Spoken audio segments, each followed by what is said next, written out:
straight across to John Bolton, Donald Trump's former national security advisor, to get a sense on whether India can count on Mr. Modi.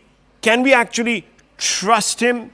Is his worldview advantageous for India? Mr. Bolton, thank you for speaking to the Hard Facts tonight. Simple question. Is Trump 2.0, 4 years too late, going to be beneficial to India, or is he going to play hardball? What do you think? It's a hard question to answer, primarily because Trump himself doesn't know at this minute. I think what would benefit Prime Minister Modi and India is that Trump believes and has said expressly that if he has good personal relationships with a foreign leader, then U.S. relations with that country are good. Now, that's a gross oversimplification, but that's how Trump sees the world. And I think he believes he and Prime Minister Modi do have a good personal relationship. So the question is, what will Trump's priorities be? Will it be to expand the role of the Asian security quad, India, Japan, Australia, and the U.S.? Or will he do as he did in the meetings I attended between the two of them, talk about trade problems between India and the United States? Trump loves to talk about trade issues. He thinks he understands them because they're dollars and cents. And that tends to dominate what one might call more important strategic issues. So if he wants to impose tariffs of 10% on imports from all around the world, which he's been saying he would do on the campaign trail, that could crash the American economy and the economy of everybody who trades with us as well. I would think Prime Minister Modi should be thinking about that. And while I think it was an excellent diplomatic step to send Trump a note, as the Prime Minister did, my free advice at this point would be to give him a call today, or to work it out at some point convenient given the time zone difference, and say, Donald, I'm so glad you're back in office. Let's get together at our earliest opportunity to chart the way ahead.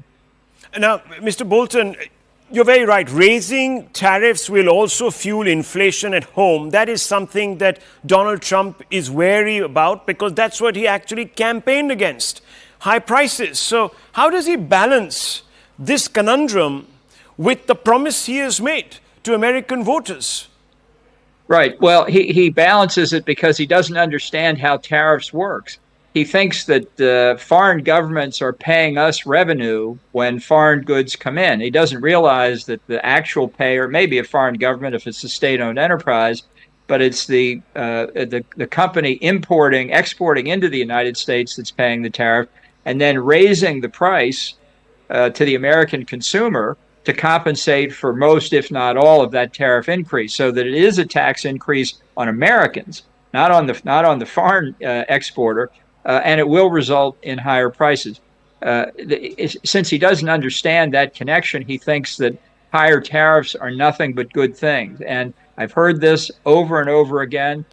People who are quite knowledgeable about tariffs and international trade have tried to explain it to him. He simply doesn't take it in. Now, Mr. Bolton, there's a very important issue, which is really the elephant in the room. India's relationship with Russia, with Putin. Putin, of course, and the Kremlin today haven't issued a congratulatory message for obvious reasons. So there's a point of friction, but it also could be posturing. I just want to ask you, is Trump going to press India's buttons on its connect with Russia?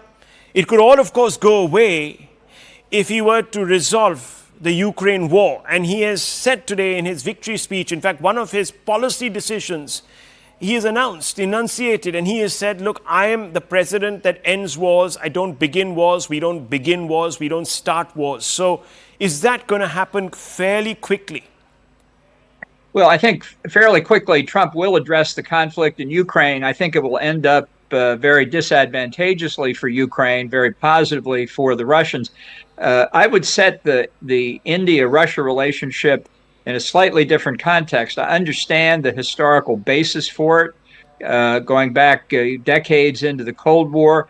What I think India needs to do, this is a decision India is going to make, not the United States, is when you see the Russia-China axis growing more and more extensive, and you see China, which is attempting to extend its hegemonic influence all along its periphery, buying the same weapon systems, the same highly sophisticated weapon systems that India is from Russia, how secure India's defense can be when its principal adversary not only has the same weapons, but maybe the key to render your weapons ineffective. This is a very difficult question for India, but it's something I don't think can be avoided much longer. I hope the decision India makes is to grow closer to the U.S., because I think that's where India's real security lies, not just politico-military security, but economic security as well.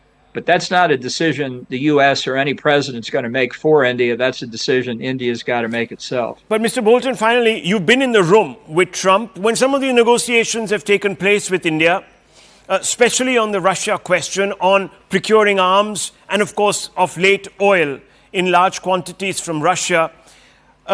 What has Mr. Trump's approach been? He does see Mr. Modi as quite an independent mind. He's made that comment just a few weeks back. He also sees him as a strong leader who does the best for his own country. So this is, the unmovable force against the insurmountable, you know that phrase. So how does this work?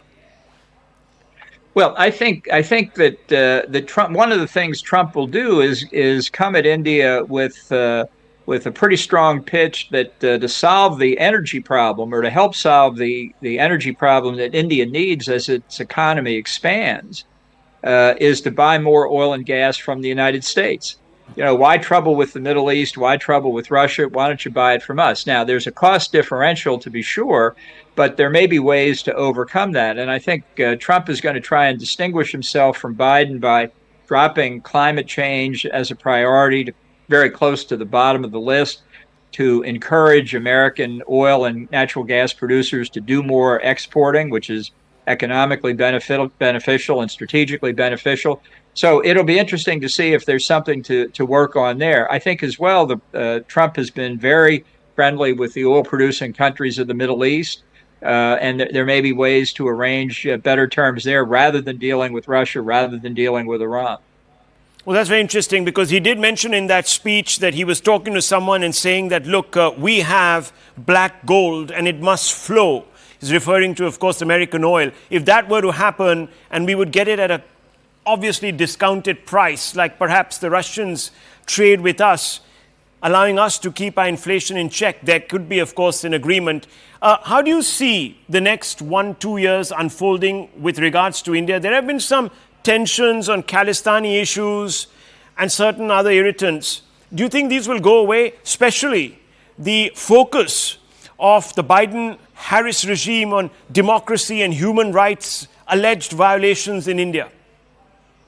No, I think under Trump, the issue will have to be resolved, but I think it will not be as high a priority as it was for Biden, or certainly not for the Trudeau government in Canada.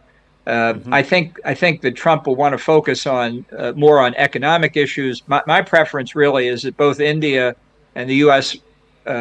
Spend more time on the strategic issues, which are ultimately what determine whether economic order in the world prevails or not. And I do think we're going to face an increasingly dangerous challenge from this China-Russia axis, where, unlike the Sino-Soviet alliance of the Cold War, the Chinese are clearly the dominant partner. Thank you, Mr. Bolton. Thank you very much for